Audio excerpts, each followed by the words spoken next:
Hey, everybody. Welcome to WitchLab Wednesday Live. I'm your host, Tiffany Boggins, and today is September 8th, 2021. Uh, Today, we have Kristin Lee joining us later. She wrote Paranormal Confessions, True Stories of Hauntings, Possessions, and Horror from the Blair House. She's going to be on a little later. This is our spooky month of interviews, which I'm pretty excited about. So we have Kristin visiting us today, and then we've got uh, more ghost people coming on later in the month. It's been a whole month off. I took a whole month off. It's crazy. Due to my last guest that I was supposed to have was supposed to be Courtney Weber. We're going to talk about her new Hecate book.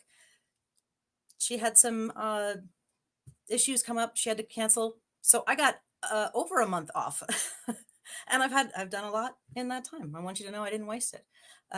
Just because I haven't been on here, I've been busy. I have so many things to tell you guys about. Let's see.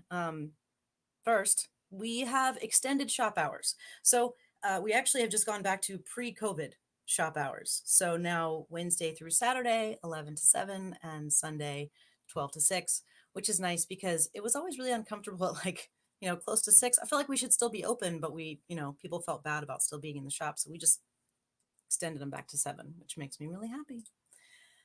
Let's see. Hi, Liz, Connie, Betty, Bobo, Michelle. Yay! I miss seeing you guys too. So because I had so much time off away from you guys, there was almost a Wednesday where I was like, I wasn't doing anything. I was just home. And I'm like, man, I almost fired it up and just started talking at y'all without a guest or anything, just being like blah blah blah blah blah.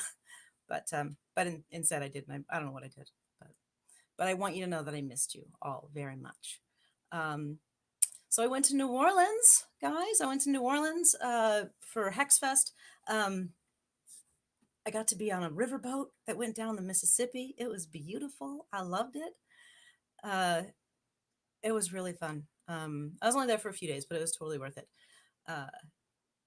And then I turned 49 in the middle of the month, which that's right.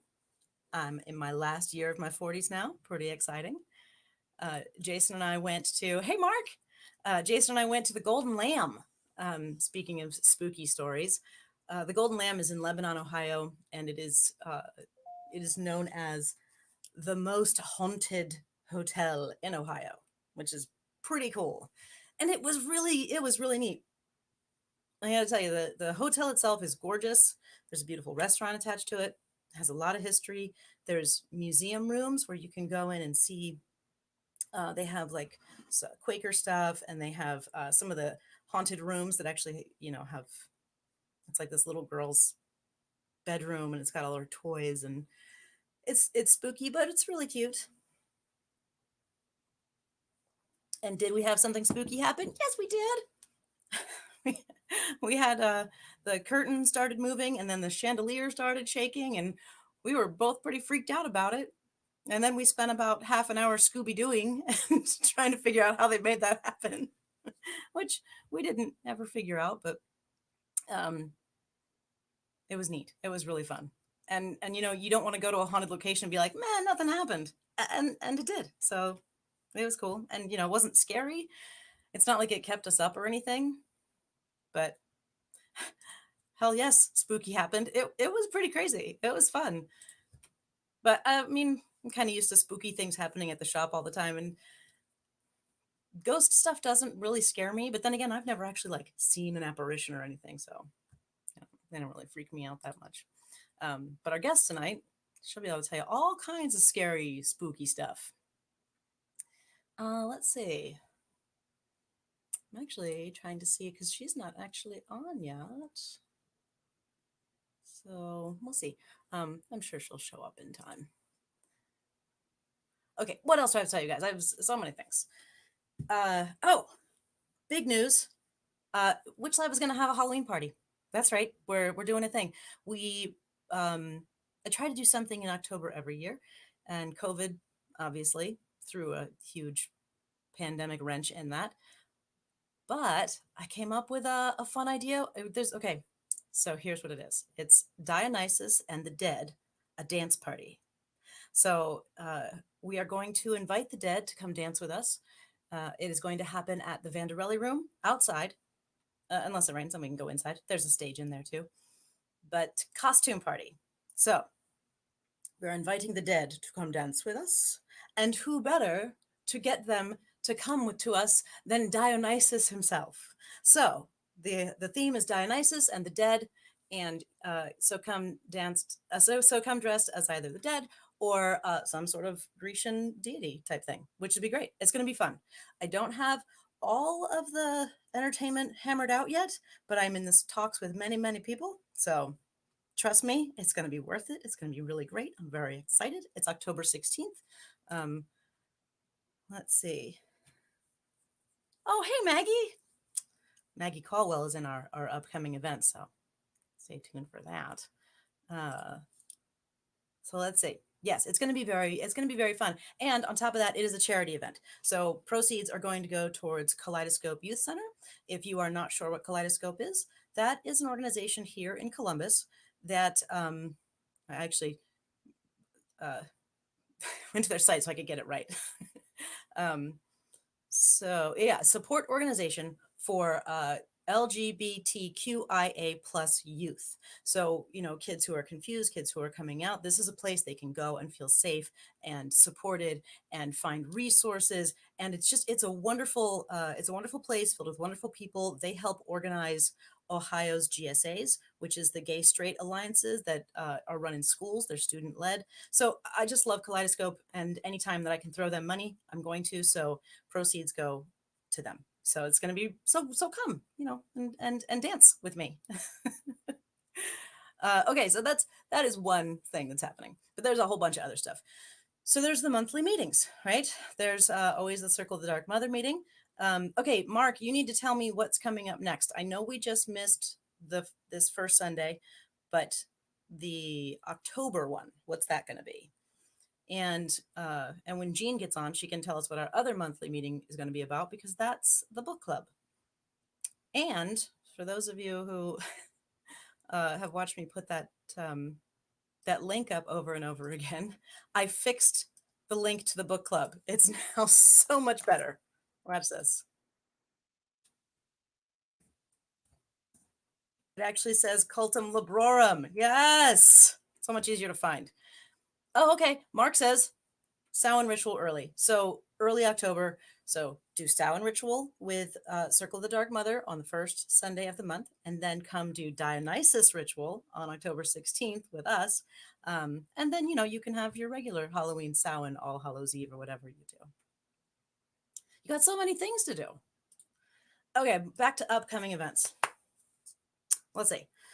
Oh, and when Jean gets on, she's the one who runs the book club. She can tell us what book we're going to be reading for September. I don't even know what September's book is. Hopefully she does.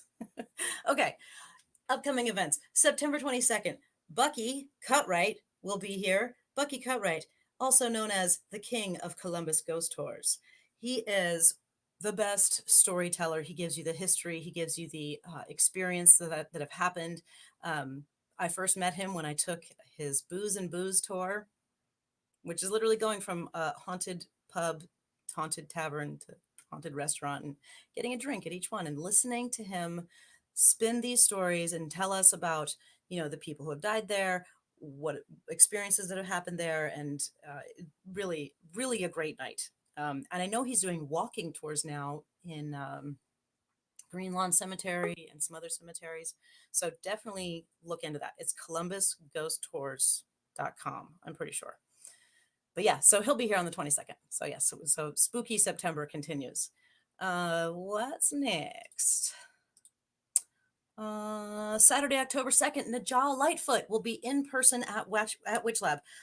She is doing an evening filled with intimate conversation about her path as a witch, an author, a writer, as well as some magical tips to keep the good juju flowing.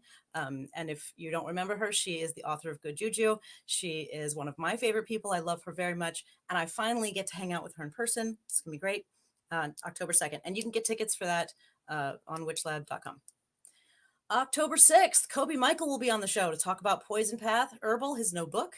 And then he will be in the shop because he's really just over there in Indiana. He's not so far away.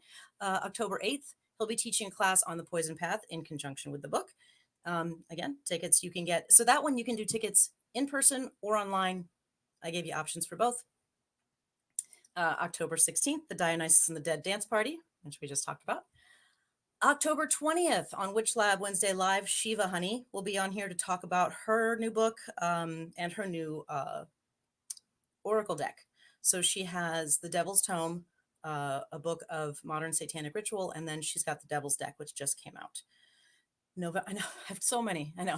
November 3rd, Victoria Constantina will be here discussing her new book, Tarot by the Moon, which I'm very excited to talk to her about. It's two of our favorite things, right? It's tarot and moon magic. It's beautiful. Saturday, November 3rd, Intuitive Witchcraft Workshop with Estrella Taylor. This was scheduled pre-COVID, and it's finally happening. Very excited. December 4th, Ivo Dominguez Jr. will be here. He'll be at the shop, signing books, giving a talk, your inner landscape. You really don't want to miss that. That's just being able to listen to Ivo Dominguez Jr. and see him in person and be in his amazing presence is always amazing. I know I keep using that word, but the man just is. And then, okay, so Maggie Caldwell, she popped on earlier and she said hi. And so she was a student of Ivo Dominguez, and she's actually going to be coming to WitchLab to teach a class in January 16th, Mystery of Dreams. And then February 12th, we'll be doing a mandala workshop. We're going to be talking about Jungian archetypes, and it's going to be amazing. It's all the things you want. Trust me. I'm bringing you what you want. And then, okay, and the last thing that I have scheduled is way out in March, but I have to tell you about it because it's the wonderful Judica Illis coming back.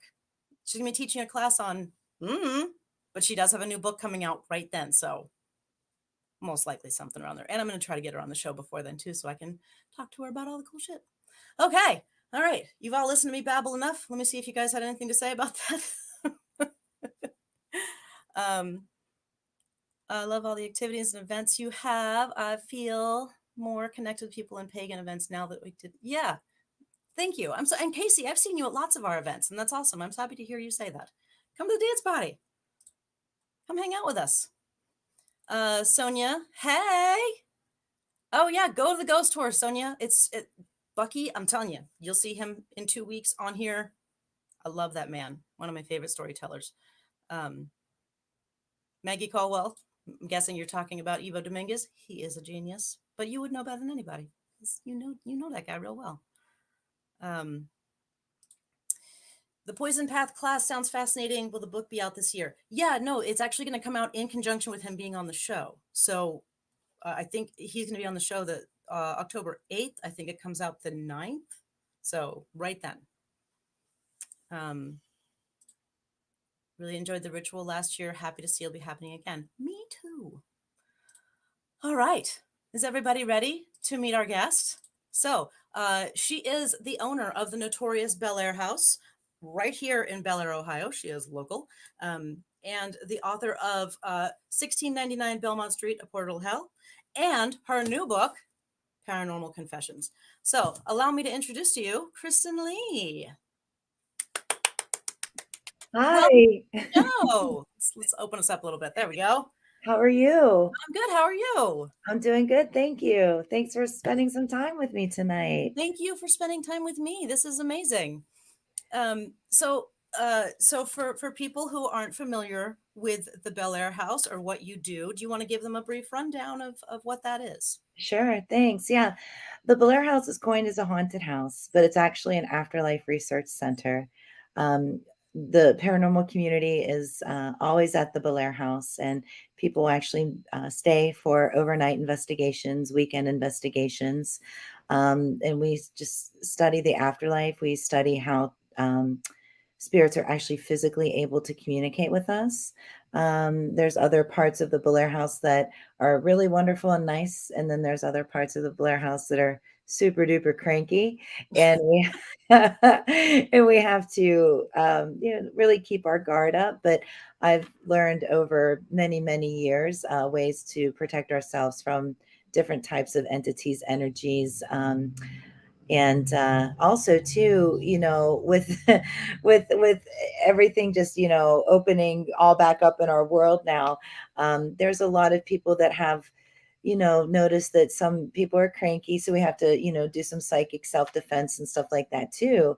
And we do it all at the Blair House when it comes to metaphysics, paranormal, and just really trying to make the theories, gather enough data to have the theories to say, hey, there is life after death.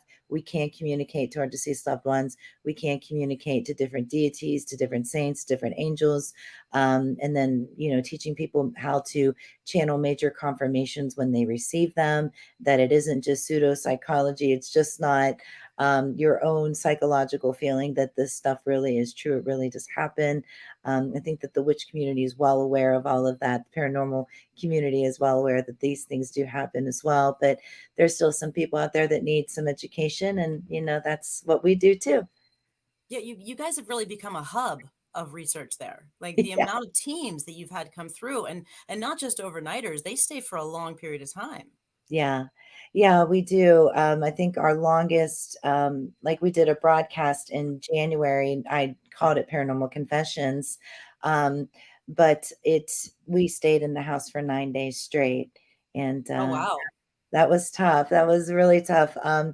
But we did it. And this January, we are gearing up to go back in and spend 30 days, 33 days inside of the Blair House. And What? yeah, and see what happens. I mean, you've spent more than 30 days there before. You lived in the house for 4 years, is that correct? On and off since 2004, 9 to 2009, on and off. And then when renters would come and renters would go, I'd have to, get stuck going back on the in between. But our last year of ever living there, hopefully ever again. I think it's safe to say that now, knock on the tree, spirit wood. But was 2013. So we turned it into a research center. We opened it up to the paranormal community in 2015. The second time we started it in 2011. It wasn't ran by me, and it's not that I was controlling. It just should have been ran better. And now in 2015, when I took it over and received a lot of help to understand and reach a lot of different people, I just feel like it's a lot better. But the first couple years, it was difficult. As any new adventure is difficult to Oh adjust yeah, there's to. bumps. Yeah, and there was a lot of them, but I think, and I'm hoping, fingers crossed, knocking on wood again, I'm so superstitious, that we've got all the bumps taken care of and everything is okay with, the people that are coming in. Sometimes the house, again, it's just not, sometimes it's not a pleasant place to be, where other times it truly is, that you could just gather and hold seances and hear, talk to communicate and talk to spirits and hear noises, get a little bit of physiological confirmations, personal experiences. But there's days that the Blair House is just, you walk in and you're like, okay, I'll see you later. You take your tantrum, and I'll talk to you later. It's like you can tell when somebody's in a bad mood, right? And you're just like, Yeah, meh, I'm gonna let you have your day and I'm gonna yeah, leave you alone. yeah, personal space. So you've I mean, and you've been there when it's been in a horrible, horrible mood. Like you've had horrible things happen there. Um, so I mean, I personally have done tons of research on you, so I know these things, but my listeners don't. So if you want to give them some of your stuff, because I mean, there's some scary, scary stuff that you've dealt with. Yeah, yeah, there sure is. We can go back to the beginning, I think, and maybe try to explain to everybody that's interested why, perhaps, because we'll never really know, but why the Blair House could be the way that it is. Hmm. The Blair House does sit on a ley line, and the ley line is comprised of a couple different components. The first one is, the Ohio River is running right in front of the house, and with water always being a constant source of flowing energy, and water can be portal. Some people believe that water is a portal. Anyway, that's one of them. But then we also had Native American tribes like the Shawnee and the Iroquois. They like to be referred to as the Khoi. through data collection sessions. They actually had their ceremony or rituals in the back of the house. But what's so super cool about that is if you go into the back of the house and you look at the night sky, you can see different constellations with your naked eye. You could see different planets, little pieces of the Milky Way and stuff like that. So with the planets, and we all know that the planets, there is planetary magic. I mean, there are some really cool things that can be channeled. And then having that history with the Native Americans that actually performed rituals and Mhm. magic, I mean, that's just residual energy as well, right? But it was also part of the French and Indian Wars. So that is that's tragic. There's a lot of blood that was shed in the ground, and that's just, again, that's still different types of residual energy. But then there was a death in the house too, which is the fourth component of the ley line, and then opening up. Uh, well, when there was a lady there named Lyde who lived in the house, and she died in the house, and her brother lived with her, and his name was Edwin. And back in the day, they would call him a seer, and that's just a fancy dancy name for a modern day psychic medium, right? That would hold seances. And he actually called in a lot of people to see if they could connect him to the afterlife to communicate with his sister. So then he became so fascinated with the art of mediumship and the occult that he dove into it. And um, we'll never know if he had proper training. We'll just never know if he had charlatans or if he had legit people Mhm. that were there trying to help and guide him and teach him. But unfortunately, we feel very strongly that he did open up some portals, like, Mhm. 12 of them. So now there's now there's 17 because we have so many people coming in and out. And with the amount of energy that people bring and people try to communicate with, and you never know if they were at one location and maybe were very tired and didn't cleanse themselves the night before, and then poof, showed up at the Blair House, and they got little clingy things clinging to them that may be like, oh, the Blair House, let's stay here on vacation, away from like this location. And there is things like that. But with the ley line and the portals, um, it isn't just like the Blair House residential spirits that are there. There's a constant source of different spirits that come in and out. And then with different people too, their guides, their deceased loved ones, they also sometimes come in as well. So we we call it the paranormal playground because we really don't know what we're walking into each night. We never, no night is the same. It truly isn't the same. Now there's some nights that it's completely dead, no pun intended, that there's no activity, but then there's nights that where it's not.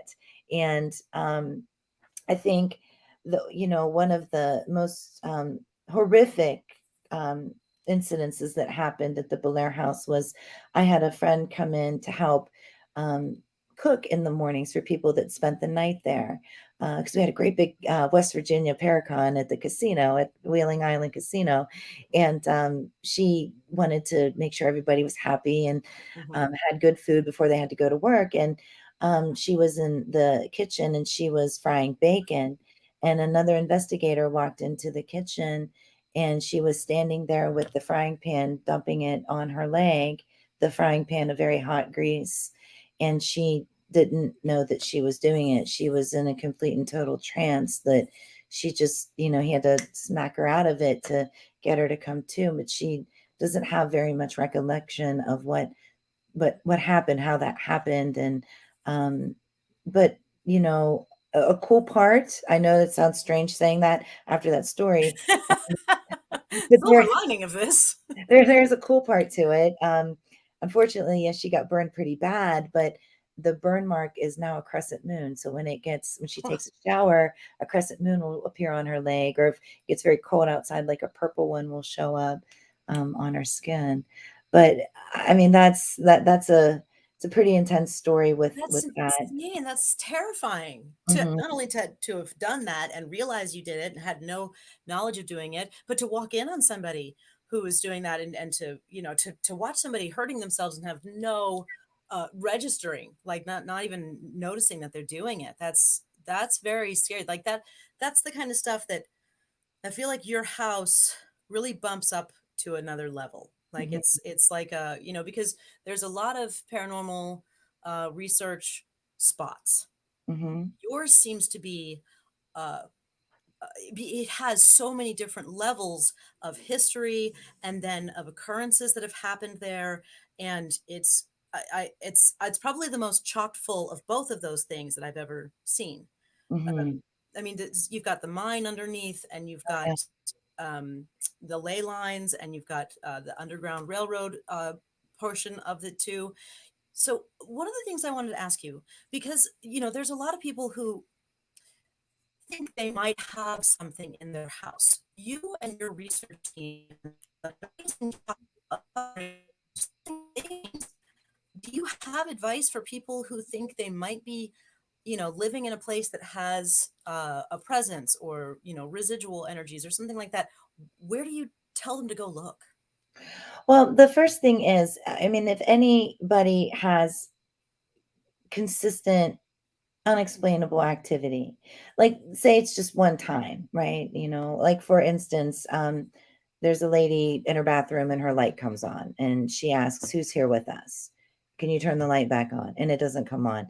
Chances are it's probably electrical, right? Right. But if it continues to happen and strange things happen, and you definitely want to, first rule of thumb is you want to cleanse your home. And a lot of people use sage. I found that at the Blair House, using sage is like shooting an elephant in the butt with a BB gun. It doesn't work. It's not effective. But I've also learned too from different shamans and stuff like that, that sage is for our body, not for our home. Hmm. So I've learned that. So going back to Strega, I've always used kosher salt and Hmm. mixed it with water, and used frankincense and myrrh and sage and palo santos. I mean, I just pull them all out and make my own recipe and concoction. But this is something that someone can do. You can take the kosher salt and you can mix it in a bowl and you can bless your home with it, right? I would, if it was me, I would call on Basset to send evil back, and San Miguel Michael, our archangel, to protect. That's Hmm. what I would do.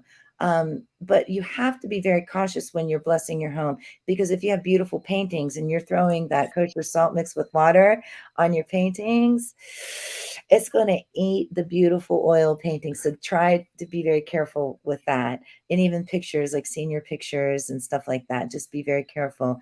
I've done that and learned that's not the way to do it. So maybe if you get a squirt bottle and squirts, but still go in with authority. You can't go in like, "Bassett, please send evil back." No, you have to go in there headstrong and, "Bassett, send evil back. Miguel, protect." And you have to be very authoritarian about it. Circling your home still with all your whole parameters of your home on the outside with kosher salt. I think that it's very wise to get the quartz crystal wands, point them up and put them in all four quarters of your home, Hmm. bury them on each of the quarter, because that's just going to create a more positive flow.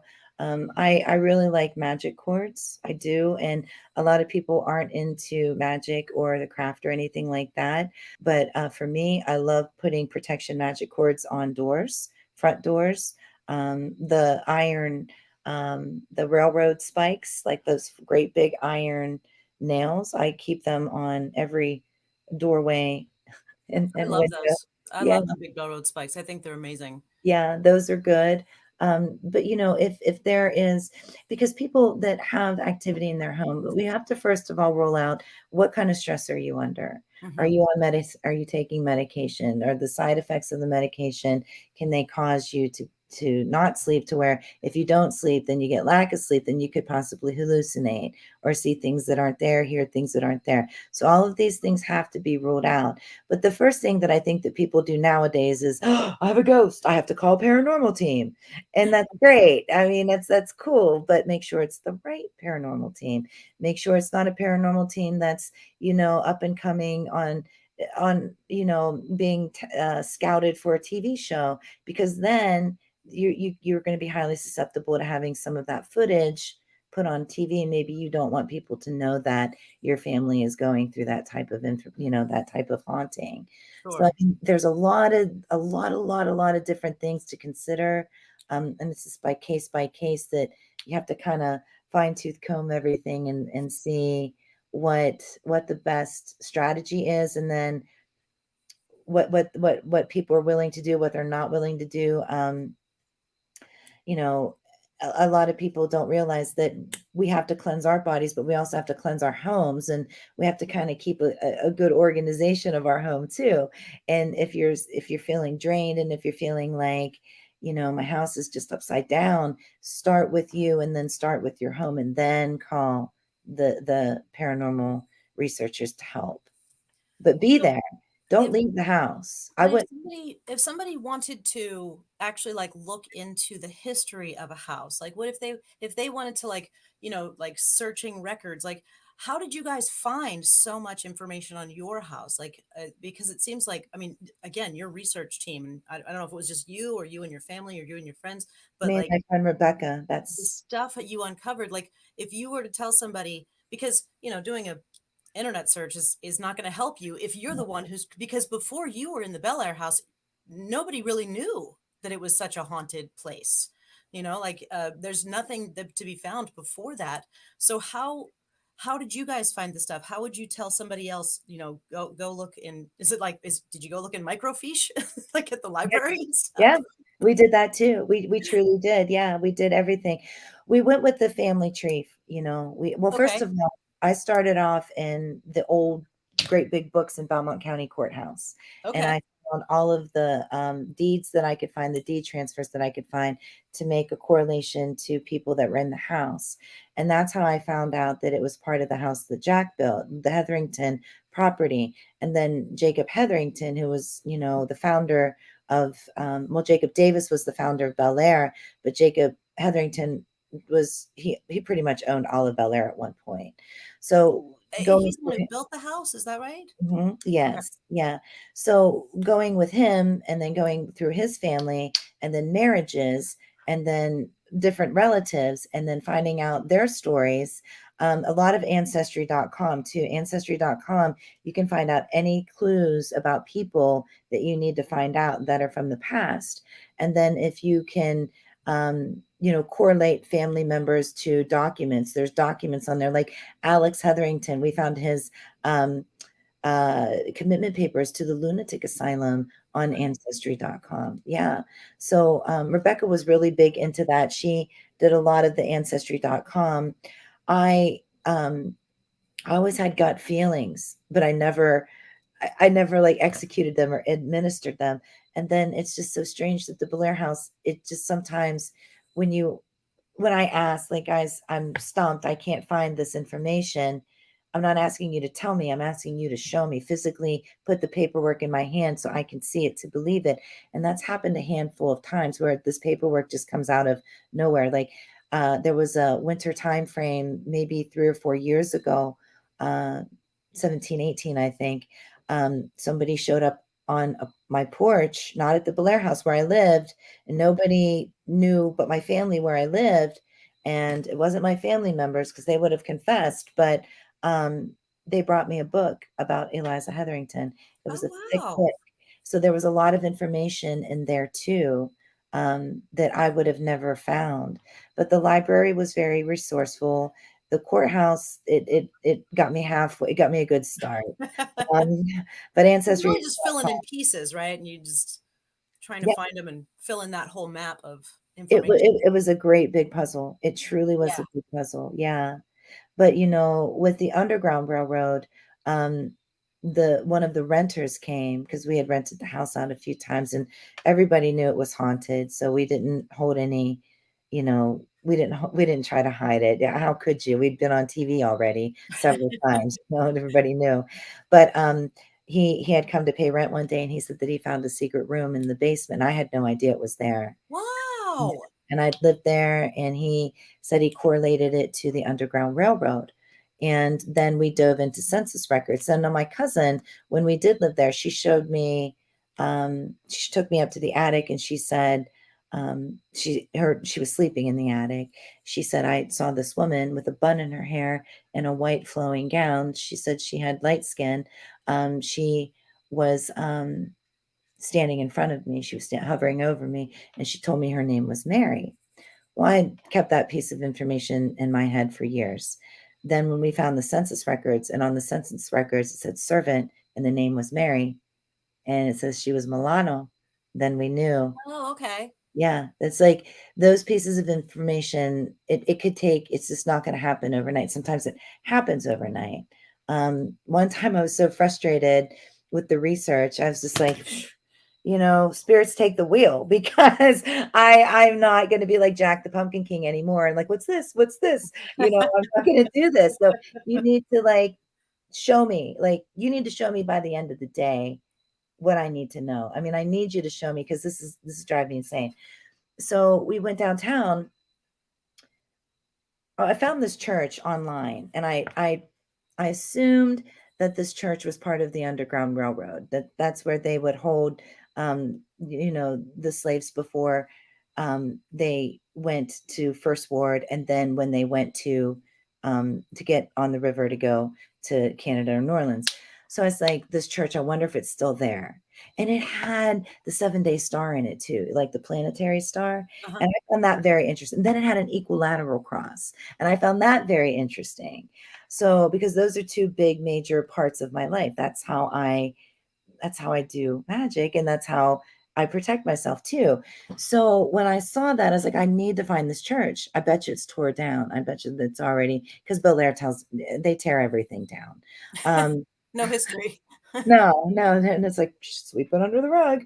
Um, and then here I come in like a history, terrorist. It's like, oh, the cat's out of the bag now. But we went down, we ordered pizza, and while we were waiting for the pizza to be done, it's like, I'm going to go down and I'm going to check out a couple churches.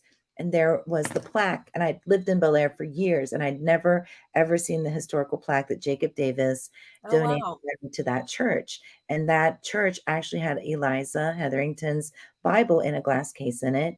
Now, the equilateral crosses were gone, the 7-day stars were gone. Mhm. Um, but Reverend Truman actually helped free all of the slaves. He brought them to Bel Air, and then they went on their way. But the Bel Air house was a safe house for them too. And at the Bel Air house, it's a big deal. We're not allowed to call them slaves. They ask for us not to do that because they say they're free and they say that they're servants. So I want to make sure that that's known because I don't want to erase history, and I don't want to. I just want to make sure that that's known, that the spirits are requesting that we're not covering anything up or trying to put it in a different way. Right, I understand. You're not trying to gloss over the nasty Yeah, parts. You're actually absolutely. saying what they want you to say, call Yes, them, how they yeah, want to be referred to. right, absolutely. Yeah, but I've never had a spirit come to me and say, "I want to be called a demon." I've never had that yet. Oh, they usually try to hide that, right? They normally do, yeah, like, "What's your name?" They're like, My name is Sweet Little Child. "Yeah, That's how what's they get you. yeah, my name is Emily Davis." Right, right. She's the child who lives in the attic who you're not sure if it's that or something horrible, right? Yeah, right. She's kind of got a dark side to her. She really does, and she feeds on fear. When people say, "Don't be scared," because if you get scared, you're gonna feed the spirits or the inhuman spirits. Emily doesn't feed on fear. She doesn't make you scared. She feeds off of your grief, and she'll make you start to feel sadness and despair, and she'll actually it's happened to me. She'll actually plant memories inside of your mind when you're investigating to make you feel lethargic and lower your vibe. Because as soon as your vibe is lowered, that's when she can take your energy from you. Hmm. I've seen it happen to other people. It's happened to me. Yeah, It's it makes a bad people feel thing. physically sick. Yeah, like it Absolutely. really affects them like physically. They get worn out and sick, and Yes. that sounds terrifying. Because it's a physical reaction to what it's something you can't see. Well, normally, and it's just something that some people think isn't even real. Right. And yet here it is totally affecting you in a very real way. Right. Yeah. Yeah, but there's precautions. I mean, there's so many ways that you can combat that energy. And then, I love iron nails. I do, and wolf's hair. I love it. And then wrapping it in the red bag, and then wrapping it in the Luna bag, the silver bag, to reflect the reflection. I'm always, packed down with iron when I go in there. Um, and then people just, you have to understand, it's like daily activities of daily living. Like if you're sitting next to a Debbie Downer at work, that Debbie Downer is going to vamp your energy, Oh yeah. and that's basically, it's a great big psychic vampiric, but it's not vampiric energy. It feels like that. Really, it does. I've seen people throw up off the deck. It's just it's overwhelming. It's just like, I guess another way to describe it is like, if we're taught in like first, second grade, don't walk up to a power line if it's on the ground. Right. Right. You know, but you kind of, I've seen people test that, like get closer and get closer, and it never turns out good. It just doesn't. So I have a question for you. So you were a high priestess of an organization, witchcraft, Mhm. Strigarian witchcraft. But you've converted since then. You've actually switched over to Christianity. Is it? Catholicism, Oh, yeah, okay, Catholicism. yeah. Um, Mhm. do do you find that so still using like crystals and oils and things like that, does that cause any sort of Conflict, conflict for you? Yeah, like how do you, yeah. and I know that there are like Christian Catholic witches too, so I wasn't sure if like because having to denounce witchcraft and yet you're still making like mojo bags and stuff like on the side, so I wasn't sure how you reconcile that. Hard. Yeah, it's hard. It's definitely hard. Normally, I'd wake up. Normally, I still wake up at sunrise every morning. I still do, but I just don't go out. And like yesterday was the feast of Yamaya. Yamaya and Abatala are my spiritual parents, and um, it's a challenge. It is a challenge, but the reason that I've had people throw some bad stuff at me. I have, and it's been awful things. Witches that just shouldn't be witches. They're throwing awful things out. Um, but this round of that attachment that I had from the Blair House, it was never anything like I had experienced before. And every day is a challenge, because normally I wake up and I count my blessings and I petition and um, just work, try to work in the solar energy and planetary energy. I'm trying to build a rapport with Jesus, Joseph, and Mary, and I still get to keep the saints, and that's good. There's some crossover there. Right? Yeah, I mean, but I think that, my husband asked me the other day, he's like, "Oh my God, are you going to ever be a witch again?" And I'm like, I don't know. I don't know. I think that what I have to deal with right now, um, because the house is rocked right now. It's completely off the chain. And what I have to deal with right now, it's more of an approach of a Catholicism part. It's like if we break our foot, we're not going to go see a heart doctor. It's like if we want to call on love, we can call on Aphrodite, right? If we want to call, we have different deities, different um, gods, goddesses, whatnot, to call on for different things, right? I think this is the case where I really I have to take this path. Now, there are ways to dispel things with Strigeria. There is, but I feel very, very strongly and intuitively that we have to have Catholicism here. Because I mean, we're not dealing with Hollywood demons. We're dealing with daemons, and that I came up out of that attachment from May at the end of July, and I don't ever want to go through that again. I mean, if somebody's throwing a spell on me, I know what to do. Right. If somebody's trying to hex me, no problem. I can take care of that. You But find that this is in a realm of something else. this is totally different. Yeah. And, I remember going in every Sunday, high magic, and cleansing the house and balancing the house. And then, it leaked out to the paranormal community, and they thought that I was discrediting the house because they want that kind of activity. No, you don't. You don't want that kind of activity. You want at least good communicative activity. At least I do. And that's what I want the house to be. I don't want people being thrown out windows and held down to a bed and sexually assaulted. That I don't want that happening. And that stuff happens. It's happened. But when people start to contemplate and premeditate how they're going to take their lives, I mean, that's a whole other ballgame. And that's something that I have never dealt with before. And I do know from being educated through the community, paranormal community, that the end game goal of inhuman entities, demons, if you will, is to take your soul. I've got a lot of people that come in, and they call upon Hecate and stuff like that. That's fine. I get that. But a lot of people are like, well, what's Hecate? Well, she's an underworld goddess. She, Mercury comes in and flies down and swoops and all this other. I know all of this stuff, right? And it's hard not to. It's like I have to retrain my brain. And honest to God, I mean, if I don't know how. I don't know how long it's going to last. I don't know if it's going to last. I don't know. I don't know. You don't know how long your Catholicism stint is going to last. Isn't that awful? It's blasphemy. It is. Well, not for me, but for you it is. It's awful. It's almost like if a kitty cat is born, it's going to be a cat for the rest of its life. It's not going to have to worry about what faith-based system it needs to cling to. They do have a simpler life that way. I agree. Yeah.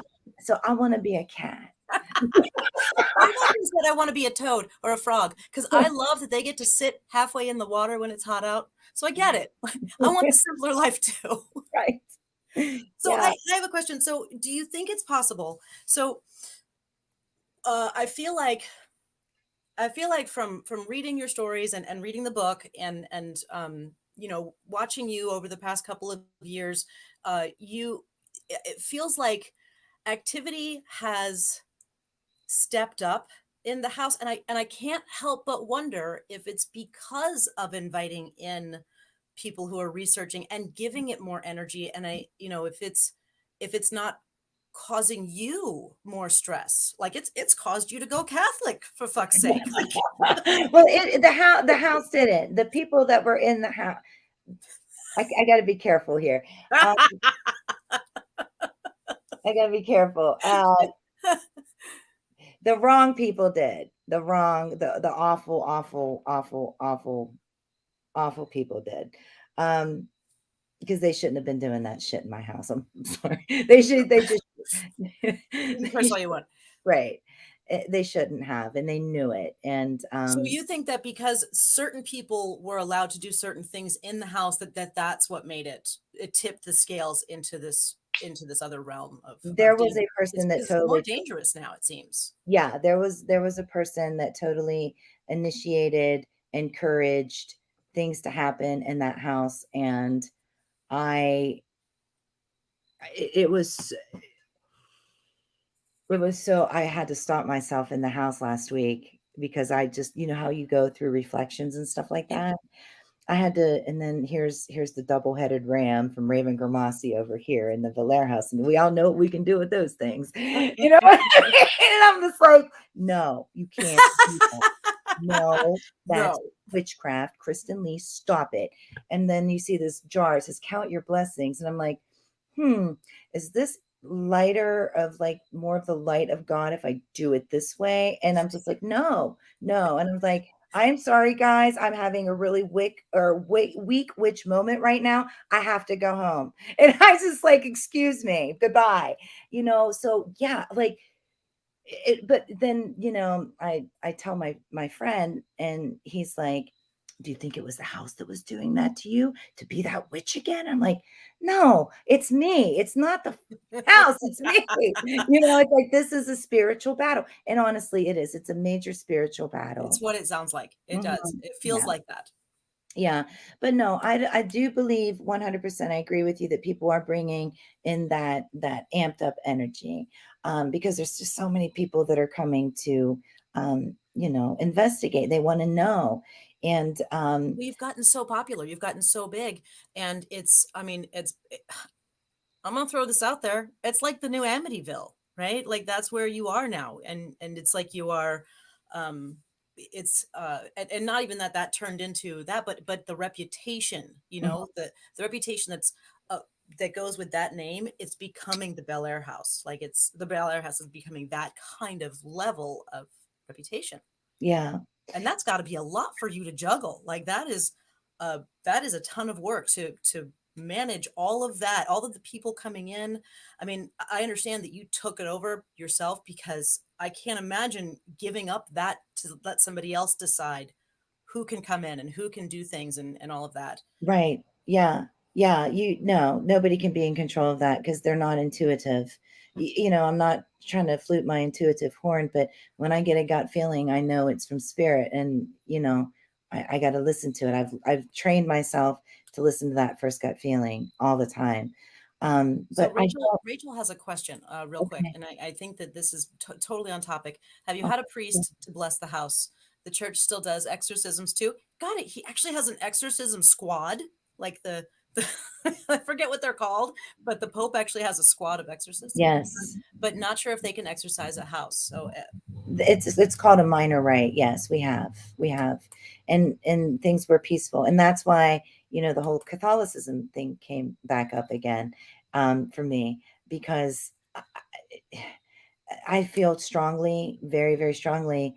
I mean, we could get 7 or 8 witches in there, but it's going to be dormant. It is, and but then I feel like it's maintenance. Like it's just maintenance. Like it doesn't clean it. It just, well, I mean, it's like cleaning your kitchen. It only stays that way for, an hour, yeah. depends on how many kids you have. But yeah, Right, right. For the kids and cats, you have yes. to keep, so this is like an extra level of maintenance that you have to keep doing, Yeah, to just to keep it on a even on an keel, even, and right, for it yeah, to stop hurting people. right. Mark says, my time in Christianity helped inform my path and magic. For me, it helped give me a much deeper understanding. Without Christianity, I would never have had the base for Kabbalah. See, that's cool. I'd like to talk to him. That's pretty cool. He's the one who runs our every Sunday monthly meeting. He is Okay. amazing. I love him. He's the head of the Circle of the Dark Mother. I love him. He's a very close personal friend. I'm actually going over there on Friday to give him a fish. Oh, it's a goldfish? A guppy? No, it's a big plecostomus that I Oh, don't have to I bring. got you. God, I'm sorry. I did, yeah. Whoops. I can be Yeah, dense no, sometimes. he has a bigger tank than I do, and my fish has outgrown my tank. So I'm giving That's Mark my so fish. cool. But Yeah. he's a very sweet person. He's very knowledgeable. He's one of my favorite people to talk to about spiritual stuff. So I would highly suggest talking to him. Okay. Yeah, Not that everyone needs to take that path. Yeah. right. He's very sweet and open minded. That's so But yeah, cool. he went through Christianity and found magic that way. Um, but so okay, I'd like to talk about your origin story. How did you find witchcraft in the beginning? Because you actually went to Salem and studied. Is that correct? Yeah, I studied in Salem for many years. The chapter of the Temple of Diana was based out of Salem. I was part of the Trinacarian Rose Church with Lori Bruno. Um, and now she has the Temple of St. Michael. And I parted ways. I did. The Blair House just took my life in a different direction. Um, I got stuck in Ohio. I mean, like American Horror Story. It truly is. Ohioans everywhere are like, yeah, I know. I know, right? It's like it's like once you come back, you can never leave. Unless it's like an Eagle song. You can step out anytime you like, but you can never leave.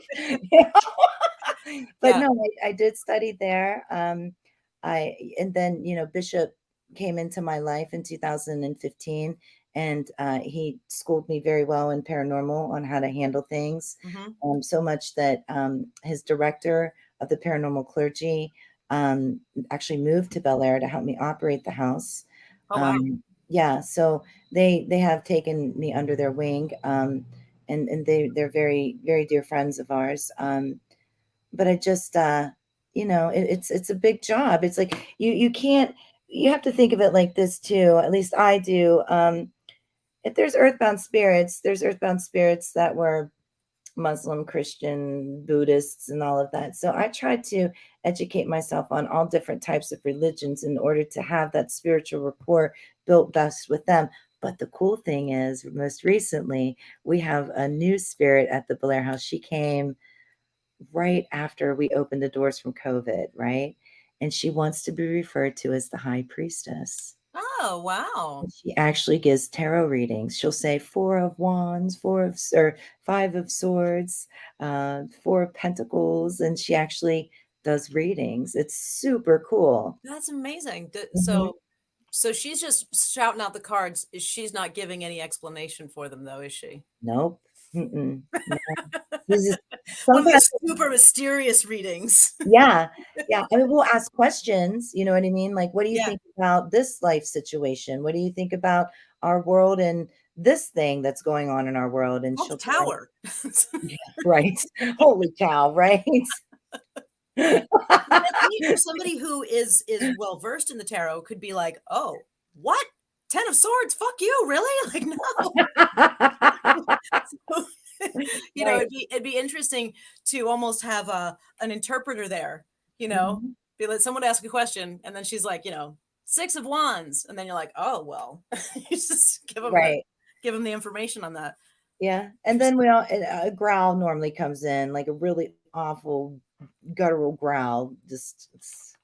Then it comes in threes. So we Really? believe yeah, then we believe that that's mocking the Trinity. So we just like, let's shut it down and we close circle and we take a break and normally go outside and smoke. So we do. Let it do its thing, cool off a little bit. We're gonna come Yeah. back and check again. It's almost like restarting your phone. All right, no, no, no. This Yeah. is not what I wanted. Let's do it again. So, That's for okay, sure. so how did you find witchcraft? Like originally, like Oh yeah, you were born in Bel Air, right? But you didn't grow up there. Where'd you grow up? that's right. I grew up in a place called Crabapple. It's You're making that up. no, I'm That's like not. hometown USA. Yeah, it was. It was.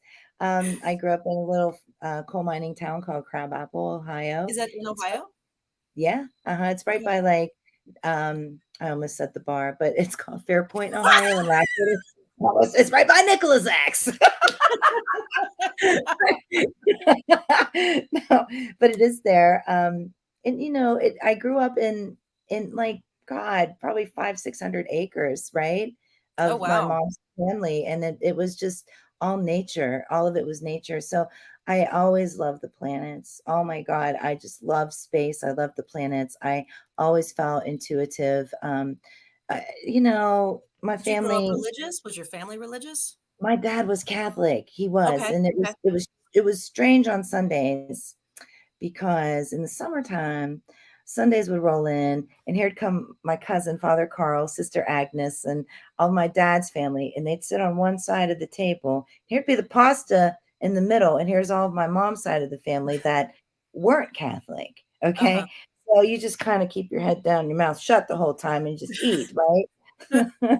But um, my grandmother told us stories that there were there was a wagon, a gypsy wagon that came rolling up Bel Air one time, and the gypsy lady came to my great grandma Antonia and said, "You have 2 babies, Aunt Stella and Aunt Mary."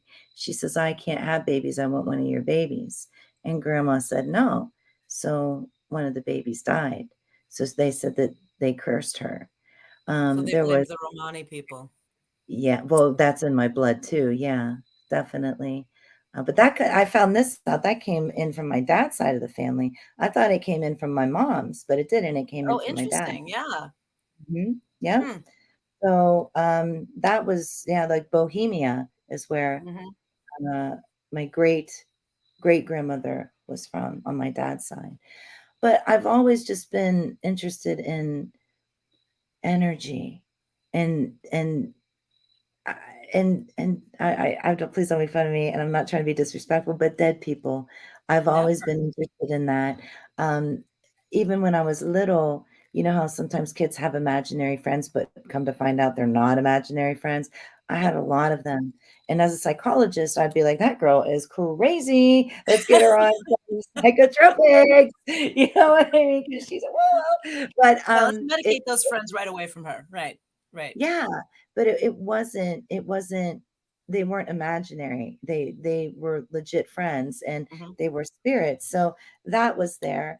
And then later in life, the one of the major spirits that I called Hayata, he was a Japanese spirit. Um, I met a man named John Campbell who looks just like him, talks like him, acts like him, and we became very, very good friends. And he actually helped come in to, save the Blair House. So, I mean, there's a lot of different synchronicities. I don't believe in coincidence, and Hmm. I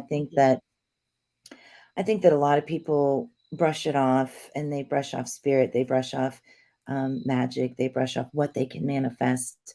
They don't have faith in what they can manifest. Um, Yes. I agree with that. And I think that's sad. I really do. I think it's sad that they just haven't had that major confirmation to make them totally believe in it. Hmm. But I think I was little, to answer the question in short. I think I was little. I remember when I was 13, I was in my room and I had a friend over and somebody was bullying her, and I'd never seen anybody cast spells or anything like that, never, not at that point in my life. Hmm. I never watched movies like that, but I remember getting a green candle and carving um, something in it and getting, like, flowers and circling it, so I think that maybe it was past life. I really Hmm. do, So you had like and I almost like this instinctive, thing, or you just did it. Yeah, and then when my friend Joe Estes, he came down to help me close portals, he's no longer with us. He told me that I was a natural witch because I had put paintings and carpets all over the portals of the Blair House. I didn't realize, I just knew that Without, something look, was look how wrong decorated there. this corner is. It's Yeah, right, it's like, happens "Let's to put this be. there and stop that energy." And that doesn't surprise me for the amount of things that have been attracted to you. Like we were saying before, like the Bel Air house didn't have a reputation, and not that it wasn't haunted before, but it didn't nobody else really figured it out, and maybe they just didn't like the place, or it was ooky, like, because you bought it in foreclosure. I don't know what its history was before that, like who had it and let it go, but it's possible that you being there really brought out some things that, they say that those of us who are more magical, who practice, who actually believe, as Lee Morgan puts it, that we are brighter to the spirits Mhm. on the other side, and so that Yeah, they can see us, and so they are drawn to us. And so, that him saying that you're a natural witch makes sense to me, because they kind of came to you, yeah. The seems. animals come to me too, the animals won't stop coming. They You're like won't. Snow White. Oh my, I'm like a what is it, Adorable. what's that Netflix movie, Wild Witch? I swear to God, that's what I felt like the other day. It's I think I've rescued at least it's gotta be in the 40s of cats. Like, Oh my took them gosh. off the streets, out of my pocket, medically taken care of them, spayed them, neutered them, found them good witch homes. I mean, So it's Bel Air crazy. House Research Center and cat rescue. Cat rescue. Yes, honest to God, yes, yes, yes, yes. It's what it is. Such is See, life. you're still a good witch. See? I'm I just kidding. I'm know, just kidding. I I don't have know, any problem with your Catholicism or anything. I was just making a joke. I get Um, it. I get it too. It'll pass. I'm sure it'll pass. I just don't know when. That's awful to say that. Bishop's probably gonna it's make me so say, like, funny. confession. Yeah. I mean, I think that you should go with your instincts. I think that Yes. you're the one who has to be comfortable with what you're doing. It's your life, it's your decisions, it's your Yeah. coping mechanism, whether it's witchcraft, and witchcraft is absolutely a coping mechanism. It is something Yes. that helps people feel better in life. I think Yes. Catholicism is the same thing, and you have to figure out which one is right for you at the time, and and maybe this phase will pass. I don't know, but It's like the moon. I'm like the moon. I'm just gonna throw all these amazing. just going in and out of things. just trying to Oh, figure it out, man. It's like it's pretty bad. It was bad. It's I think, people have said, well, you must have PTSD from the floods in the Blair House. Yeah. And then this last one just like put the nail in the coffin. So instead of going in there and combating it, um, witch style, which I could do, I just don't. I want to have clergy behind me. I've got to have Catholic priests behind me. like I said, Um, you yeah. have to protect yourself in the way that you feel the most comfortable, and only Mhm. you're the only person you have to answer to for that, and that's absolutely Right. 100% your life, and I support that completely. I think that But you doing what you have to do to feel safe, and also to keep other people in the house safe, because yeah. I really think that the effectiveness, and this is going to, I don't even know where I'm going with this, but I'm just going to trail it out here. I feel like the effectiveness of the protection for a lot of people, if you tell them you're protecting them with Yemaya and Diana and stuff like that, they're going to be like, great, the fuck is that? Whereas you're like, Right. Catholicism is something that they can fall back into, and they will feel more comfortable, like other people Yes. coming in, right? Because you're dealing with a lot of Right. people who aren't, um, you know, uh, dealing with woo woo or witchcraft or stuff like that, and so showing them a cross as opposed to a pentagram in a haunted house is going to make them feel a lot fucking better. So I I know, get it. right? I get I it. know. Yeah. But remember Like, back in oh the no, let day. me protect you with this, what you think is satanic. They're like, no, it's not No, gonna it's not satanic. Yeah. Yeah. no, but for the general public, you go at them with something that they don't understand, it could scare them more. And so Absolutely. Yeah, I've had people, not work with me because I was a witch. I I can you see that. know, I can yeah, see that. I mean, there's a lot of people who have a lot of conceptions and you know opinions about mhm, what witches do and stuff, and it's hard to fight that on top of dealing with you're dealing with. So right. Yeah. Yeah, but remember back in the day, the Strega would help the Catholic priest. She would pass the messages during the Inquisitions. And maybe people it's don't just know that that history. People don't know anti-progressive the history of how much Catholicism, took from or pagans, derived. and how much Right. so that it, okay, wait, Paranormal Research Center, cat rescue, and religious studies. So we're going to Really, cover all of this. it's crazy. It's crazy up here, man. It's totally nuts. You're like, I think I could do that. I'm pretty sure I could do that. I do it. Yeah, You seem I like do somebody who has it. a lot of projects going. Yeah. So Yeah, there's a lot. let's talk about the no longer happening reality show. How'd you find out it didn't happen? Did I disclose that somewhere? You did. Probably did. You did. You said it's not going to work. You said it's not going to go, and you were actually really relieved about it. I am. Yeah. I really Yeah. am. So Yeah. if you want to fill in the listeners, tell them what that was supposed to be. That was supposed to be something wonderful for our witchcraft community. That's what that was supposed to be. Um, and it didn't happen like that. And I didn't sign a non-disclosure, so I can freely speak about it however I want. Did you see that witch move? Yeah. Let me flip my hair like Hollywood did.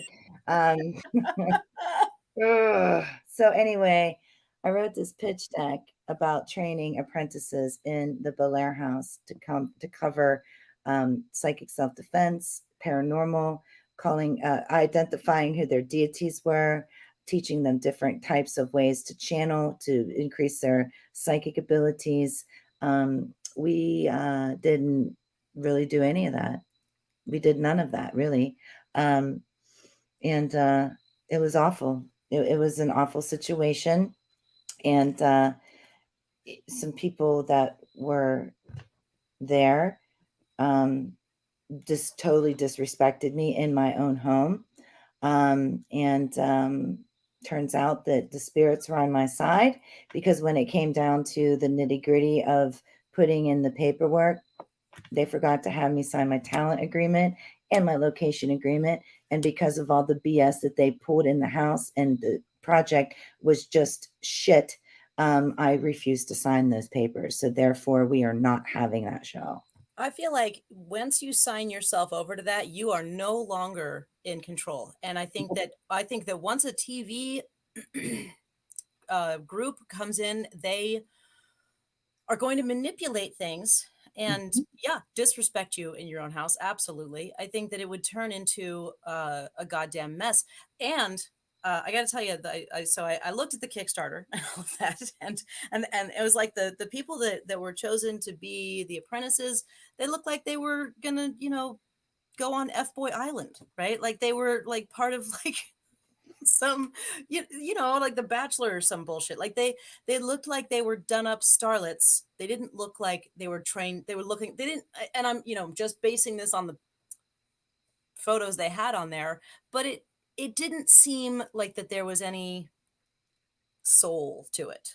It seemed very all Glitz and superficial. glam and TV channel. Yeah, and I feel like that I'm actually relieved that it didn't go through, because I think it would have put a spin on the house and you that would have ruined a lot of your credibility. Yes, absolutely. And I think that was the goal.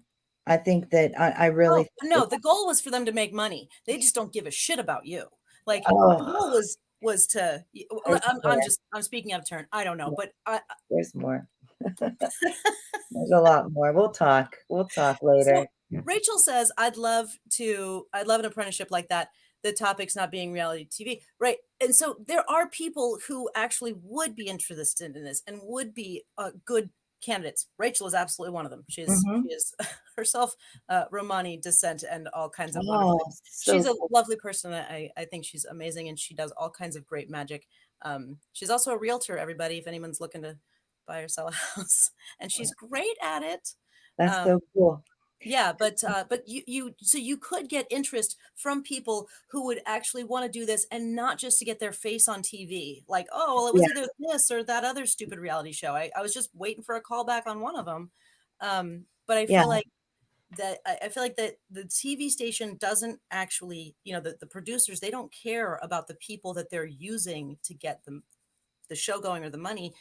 They're just gonna, chew you up and spit you out. And so I'm happy that didn't go that way. Yeah, it was a blessing in disguise. It really was. When I realized that you have to have all your paperwork in order to go into post, they can't use it. They can't use anything. Nothing. And yeah, they definitely need to have that paperwork before they start being dicks to you. 'Cause otherwise. Yeah, I'm sorry. I don't mean to be, all happy. I mean, I lost money. I'm not, let's not. I'm sorry to hear that. I didn't realize you had money in stake there. Yeah, I invested a lot of money in that project because I believed in it, and I wanted to make sure everybody was comfortable, and I wanted to make sure we had top-notch equipment. And Sure. I was going for the gold, and day 1 was okay. Day 2 was menza. Day 3, I'm going to tell you what, my girlfriends were there. We'd all be in jail, but they weren't. So, I mean, it's just the way that it is. I mean, when somebody walks up to you, gets in your face and says you are incompetent, you are officially in charge of craft services and labor, and flips their hair and runs back in the house. To you? Yeah. Huh. Yeah. In front of my family. Wow. Yeah. That was the nicest thing that happened. Fuck. Yeah. That was the night. And my blood was boiling, and I bet you wanted to kill somebody. I don't want to kill him. I was just going to let the house have him. Yeah, I was going to let the house go for it, house. Oh, shit. Get him, house. But I didn't. I controlled. I can be very controlling of my emotions. But when I get really super pissed off, I cry. Like I have tears that come out of my eyes. I get you. It's such a frustrating thing, isn't it? Because you look like you're losing control, but no, you're actually just wanting to rip somebody's throat out and shit down their neck. Yes.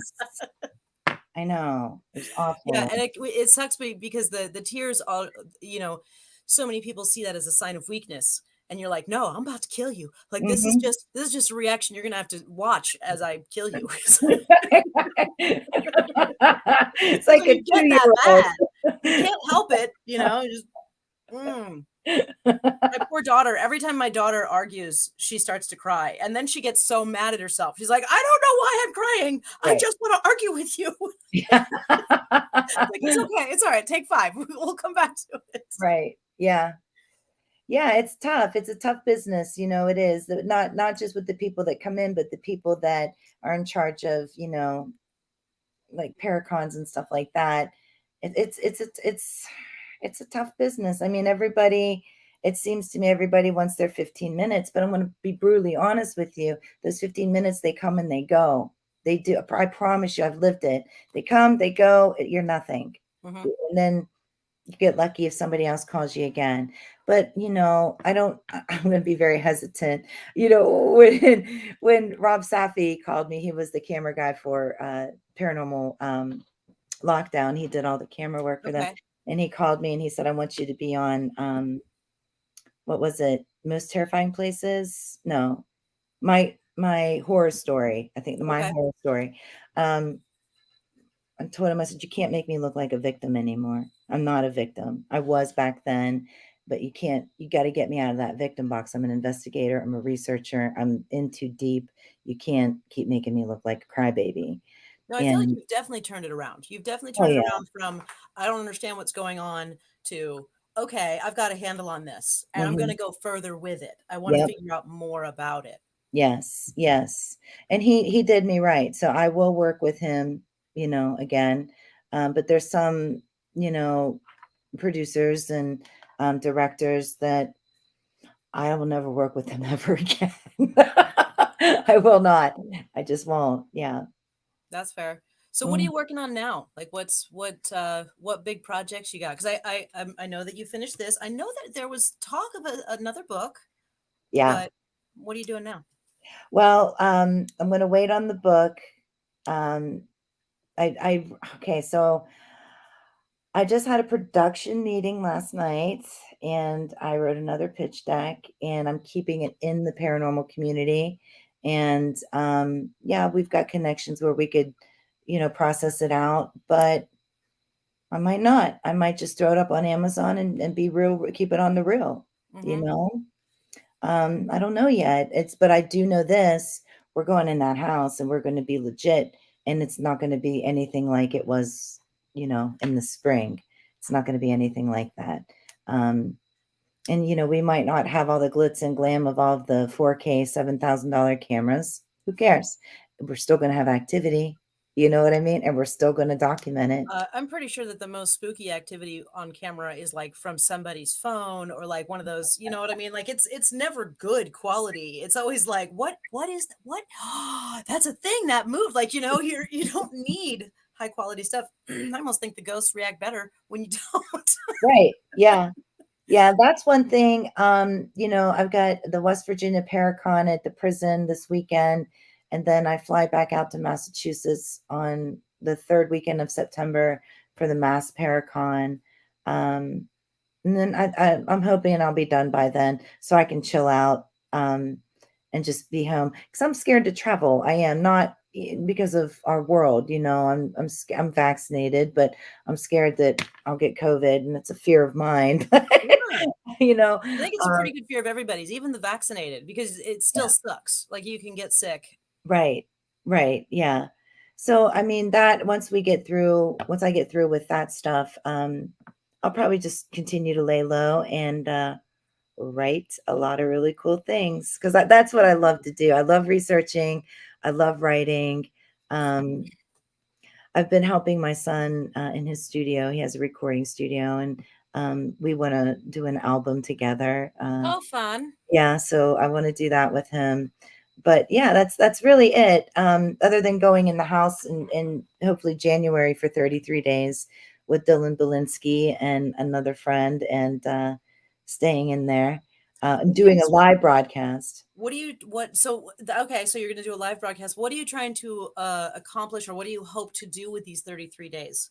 Document, add more documentation, maybe create one or two theories. I mean, you could stay Okay. in the house for, a year and maybe get one theory. I'm hoping we at least get two out of it.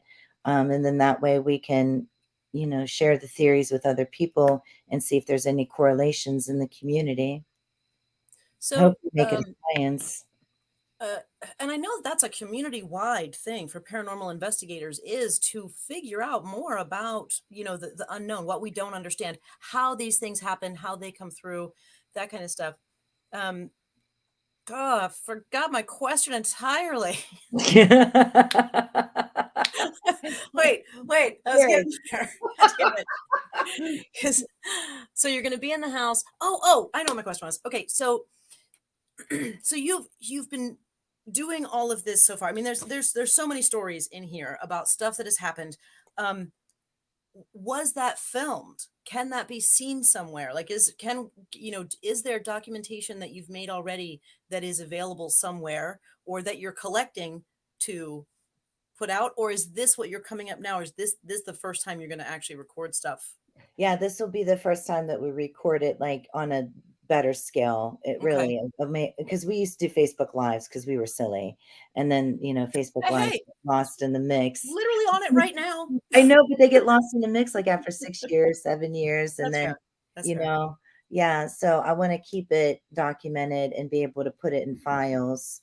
And just, I just, one day we're all not going to be here. I mean, we're not going to be here. It's natural for us to die.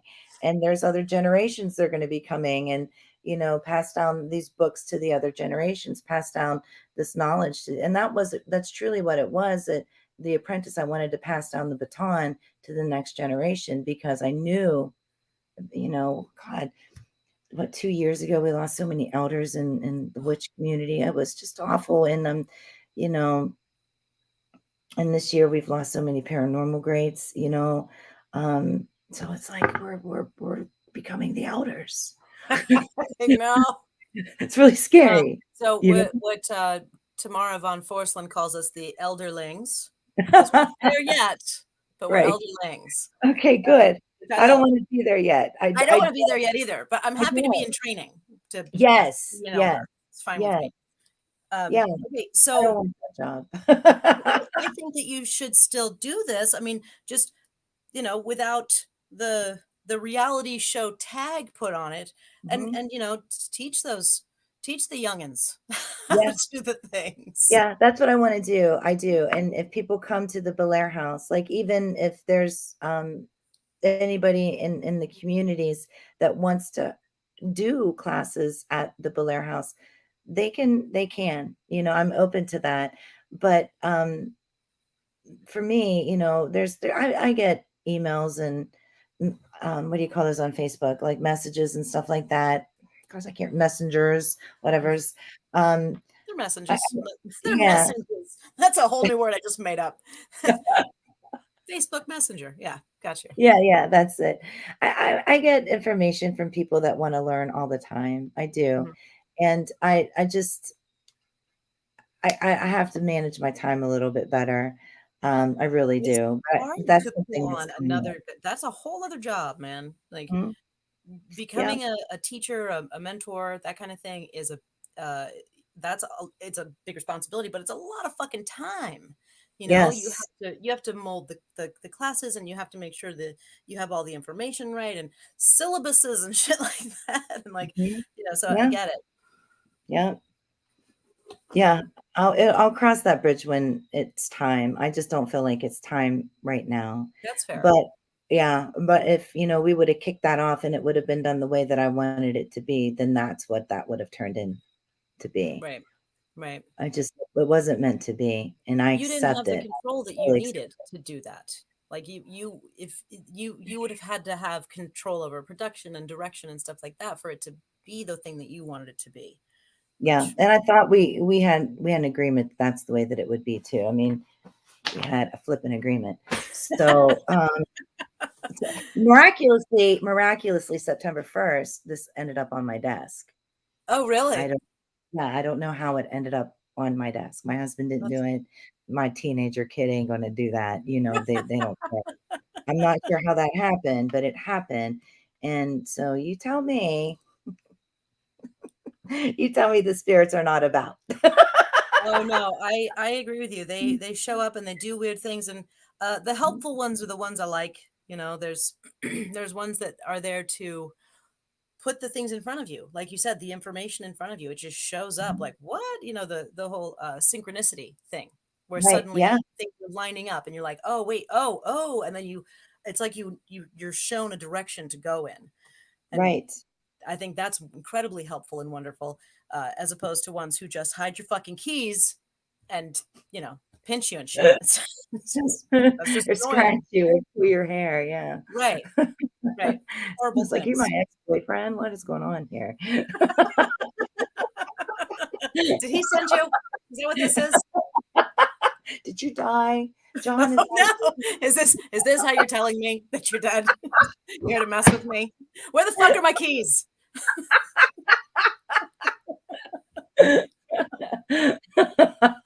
What is the state of the Bel Air house right now? Like what, so if somebody wanted to go and do a tour or do you do tours? Is that a thing? We do. Yeah, we do. But there's 3 of us. And, I'm always pumping the psychic lines hardcore to help the most people. My husband does that too. Plus he works for the state of West Virginia, and Kat works too. So when we ask people, if you want daytime tours, please call and make an appointment. And we'll Oh be yeah, I there. wouldn't expect anybody to just go knocking on the door. Like Yeah. that's insane. Yeah, but if people want to, like investigators or groups, want to spend the night or the weekend there, they can go on the website, belairhousetours.com, and see what's available, and then, book it on the website. There's a code to get in. If they want us to meet them there, we can. I So don't you're want saying to people right can like now. sign up to just go to the house and just be on their own in the Yeah, house? I don't sit with them. Nobody does. No, it's an honor system. Um, and we trust them. We trust them Mhm. to do right by the house, do right for themselves. um yeah, but I'm not going to sit there with them. Sometimes I'll go down if it's a reoccurring team and we've become friends. I'll chill with them until about midnight, but I Right. get up at sunrise, so I got to be home at least by midnight. Yeah. I got to be up at sunrise to cast no magic anymore. Yeah. So you say. Put out good intentions to the world. It's a that's the lightest magic we can do, right? It's Yeah. not just good wishes. It's not technically magic. No, it's not. It's just prayers. Mark says, I see a Kabbalistic field trip. Work mouse. There we go. I see a Kabbalistic field trip. Ooh, That could be that's fun. cool. How far away are you from Columbus? Hour and 20 minutes. Oh, that's not bad at all. We could do No, that. just get on 70 and keep going. Okay. Just keep going until you see Bel Air, then take the exit and can't get lost. Oh, Kristen, I want to thank you for being with me tonight. This has been awesome, very Thank informative. you. Is there anything else you'd like to tell the people before we sign off? The only thing that I've been telling people all day today, and I'm stealing it from Bill and Ted, is please be excellent to each other. Quit being assholes to everybody. Please just think about how you want to be treated and love everybody as much as you love your kids, your kitty cats, and love yourself Hmm. too. Jesus Hmm. criminy, we are in a shitty world right now. We truly, We truly are. are. I think that Uh-huh. people are, oh my God, Southwest Airlines just put out an actual apology to their own employees for how shitty people have been treating them. Good. They Like need it's, to. yeah, it's really, it's gotten so bad. People are so mean right now. So I agree with you. Be Mhm, excellent to each other. I think it's mhm. beautiful. Yeah, yeah. All right. I want to thank you again. I hope you have a wonderful Thanks. evening. And You too. maybe Mark and Rachel and I will come down and see you.